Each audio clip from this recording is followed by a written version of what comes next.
Hello all, welcome to the health world. ఈ మధ్య కాలంలో మనం తరచూ గమనిస్తున్నాం, వినికిడి సమస్యలతో బాధపడుతున్న వారి సంఖ్య రోజు రోజుకి పెరిగిపోతోంది. ఎందుకు అంటే మన చుట్టూ ఉన్నటువంటి ఎన్విరాన్మెంట్ సౌండ్ పొల్యూషన్తో నిండిపోతోంది. ఈరోజు మన వినికిడి సమస్యలు లేకుండా ఉండాలంటే, లేదా టిన్నిటస్ అని అంటుంటారు, చెవిలో రింగింగ్ సౌండ్ అనేది వస్తూ ఉంటుంది, అవి రాకుండా ఉండాలి అంటే మనం పాటించాల్సినటువంటి జాగ్రత్తల గురించి ఈ వీడియో ద్వారా మనం తెలుసుకుందాం. మన చెవి ఆరోగ్యానికి ప్రథమ శత్రువు headphones or earbuds. మనం తరచుగా హెడ్ ఫోన్స్ ని ఇయర్ బడ్స్ ని వాడుతూ ఉంటాం. అవి ఎంత వీలైతే అంత అవాయిడ్ చేయడం మన చెవి ఆరోగ్యానికి చాలా ముఖ్యం. ఒకవేళ పని రీత్యా మనం ఆ రెండింటిని కంపల్సరీగా వాడాల్సి వస్తే 60 రూల్ని మనం పాటించాల్సి ఉంటుంది. అది ఏంటి అంటే మ్యాక్సిమం వాల్యూమ్ నుండి 40% తగ్గించుకొని 60% వాల్యూమ్తో మనం వినాల్సి ఉంటుంది. అది కూడా 60 మినిట్స్ వరకే. దాని తర్వాత కాస్త మనం బ్రేక్ తీసుకొని కంటిన్యూ చేయాల్సి ఉంటుంది. ఈ రూల్ని మనం పాటించినట్లయితే కొంతవరకు మనం సమస్య నుండి బయటపడవచ్చు. మనం సౌండ్ని డెసిబెల్స్తో కొలుస్తూ ఉంటాం. నార్మల్గా మనిషికి మధ్య ఉన్న కాన్వర్జేషన్ 60 డెసిబెల్స్ వరకు ఉంటుంది. మనం ట్రాఫిక్ లో ఉన్నామనుకోండి, అది కాస్త 85 డెసిబెల్స్ వరకు ఉంటుంది. ఆటో కావచ్చు, మోటార్ సైకిల్ కావచ్చు, 95 డెసిబెల్స్ వరకు సౌండ్ అనేది వస్తూ ఉంటుంది. ఏదైనా కాన్సెప్ట్ కావచ్చు, డీజే కావచ్చు ఉన్నట్లయితే అది 110 డెసిబెల్స్ పైనే ఆ సౌండ్ ఉంటుంది. మనం 85 డెసిబెల్స్ పైన విన్నట్లయితే మనకు వినికిడి సమస్యలు ఖచ్చితంగా వస్తాయి. మనం ఏదైనా వింటూ ఉన్నామనుకోండి, బ్యాక్గ్రౌండ్ నాయిస్ ఎక్కువగా ఉంటే ఇంకాస్త వాల్యూమ్ మనం పెంచుకుంటాం. కాబట్టి బ్యాక్గ్రౌండ్ నాయిస్ ని పూర్తిగా అవాయిడ్ చేసే నాయిస్ క్యాన్సిలేషన్ డివైజెస్ మనకి ఇప్పుడు వస్తున్నాయి. హెడ్ ఫోన్స్ లో కావచ్చు, ఇయర్ బడ్స్ లో కావచ్చు. ఆ అధునాతన టెక్నాలజీ కలిగినటువంటి ఇయర్ బడ్స్ మనం వాడినట్లయితే కొంతవరకు సమస్య నుండి మనం బయటపడవచ్చు. ఎప్పుడైతే నాయిస్ క్యాన్సిలేషన్ యాక్టివేట్ చేస్తామో వాల్యూమ్ తక్కువలో ఉన్నా కానీ మనకు వినపడగలుగుతుంది.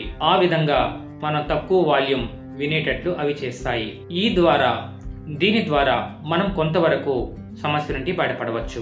మనం బాగా అలసిపోయిన తర్వాత మన బ్రెయిన్ ఏ విధంగా రెస్ట్ తీసుకోవాలని కోరుకుంటుందో, మన ఒళ్ళు బాగా అలసిపోయిన తర్వాత మనం ఏ విధంగా రెస్ట్ తీసుకోవాలని మనం కోరుకుంటామో, అదే విధంగా చెవులకు కూడా మనం రెస్ట్ ఇవ్వాల్సి ఉంటుంది. ఏదైనా సరే నాయిస్ నుండి మనం బయటకు వచ్చినప్పుడు, సపోజ్ ట్రాఫిక్ నుంచి కావచ్చు, కాన్సెప్ట్ నుంచి కావచ్చు, మనం బయటకు వచ్చినప్పుడు కొన్ని గంటల పాటు నిశ్శబ్దంగా ఉన్న రూమ్లో మనం రెస్ట్ తీసుకున్నట్లయితే మన చెవులు కూడా రెస్ట్ తీసుకుంటాయి.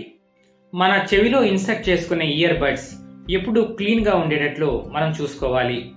తరచుగా వాటిని మనం క్లీన్ చేస్తూ ఉండాలి, లేదంటే ఇయర్ ఇన్ఫెక్షన్ వచ్చే ప్రమాదం ఉంది. మన చెవిలో ఉన్నటువంటి వ్యాక్స్ ని క్లీన్ చేసుకోవడానికి మనం ఈ కాటన్ బడ్స్ ని ఇన్సర్ట్ చేస్తూ ఉంటాం. అది చాలా ప్రమాదం. కాటన్ బడ్స్ ఇన్సర్ట్ చేయడం వల్ల వ్యాక్స్ మరింత లోతుగా వెళ్ళిపోయే ప్రమాదం ఉంది. అంతేకాదు, ఆ కాటన్ బడ్ చెవి లోపల ఉన్నటువంటి మార్గాన్ని డ్యామేజ్ చేసే ప్రమాదం కూడా ఉంది. అంతేకాదు, కొంతమంది షార్ప్ ఆబ్జెక్ట్స్ ఇన్సర్ట్ చేస్తూ ఉంటారు, సేఫ్టీ పిన్ లాంటివి, అది కూడా ప్రమాదమే. మనం వ్యాక్సిన్ తొలగించాలి అంటే ఇయర్ వ్యాక్స్ రిమూవల్ డ్రాప్స్ మనం వేసుకున్నట్లయితే వ్యాక్స్ ఆటోమేటిక్ గా తొలగిపోతుంది. ఇంకా ప్రాబ్లం ఉంటే డాక్టర్ ని కన్సల్ట్ అవ్వడం చాలా ముఖ్యం. ఇయర్ ప్లగ్స్ అనేవి మనకు బయట దొరుకుతూ ఉంటాయి. ఎస్పెషల్లీ స్విమ్మింగ్ చేసే వాళ్ళు ఈ ఇయర్ ప్లగ్స్ పెట్టుకుని డైవ్ చేస్తూ ఉంటారు. అప్పుడు నీళ్లు లోపలికి వెళ్లకుండా అవి కాపాడుతూ ఉంటాయి. ఈ ఇయర్ ప్లగ్స్ వాడడం వల్ల చెవి సేఫ్గా ఉంటుంది.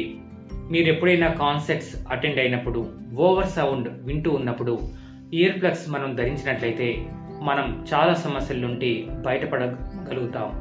మనం మంచి నీరు తాగుతూ, బ్యాలెన్స్డ్ డైట్ తీసుకుంటూ, ఎక్సర్సైజ్ చేస్తూ ఆరోగ్యంగా ఉన్నట్లయితే మన చెవి ఆరోగ్యం కూడా బాగానే ఉంటుంది. ఓవరాల్ హెల్త్ మనం కాపాడుకున్నట్లయితే మన బాడీలో ఉన్న ఆర్గాన్స్ కూడా హెల్తీగా ఉంటాయి. మనకు తరచుగా ఇయర్ పెయిన్ వస్తున్నా, లేదా ఇయర్ నుండి వైట్ డిశ్చార్జ్ ఏదైనా సరే, పస్ లాంటిది కారుతున్నా సరే, లేదా మన కాన్వర్జేషన్స్ మనం అర్థం చేసుకోలేకపోతున్నా, డిజీనెస్ ఉన్నా, మన చెవిలో రింగింగ్ సౌండ్ వస్తున్నా వెంటనే డాక్టర్ని సంప్రదించడం చాలా అవసరం. మనం 85 డెసిబెల్స్ కన్నా తక్కువ సౌండ్ వినగలిగినట్లయితే మన చెవులు ఆరోగ్యంగా ఉంటాయండి.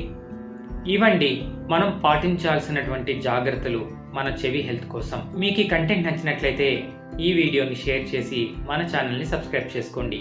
Thank you very much.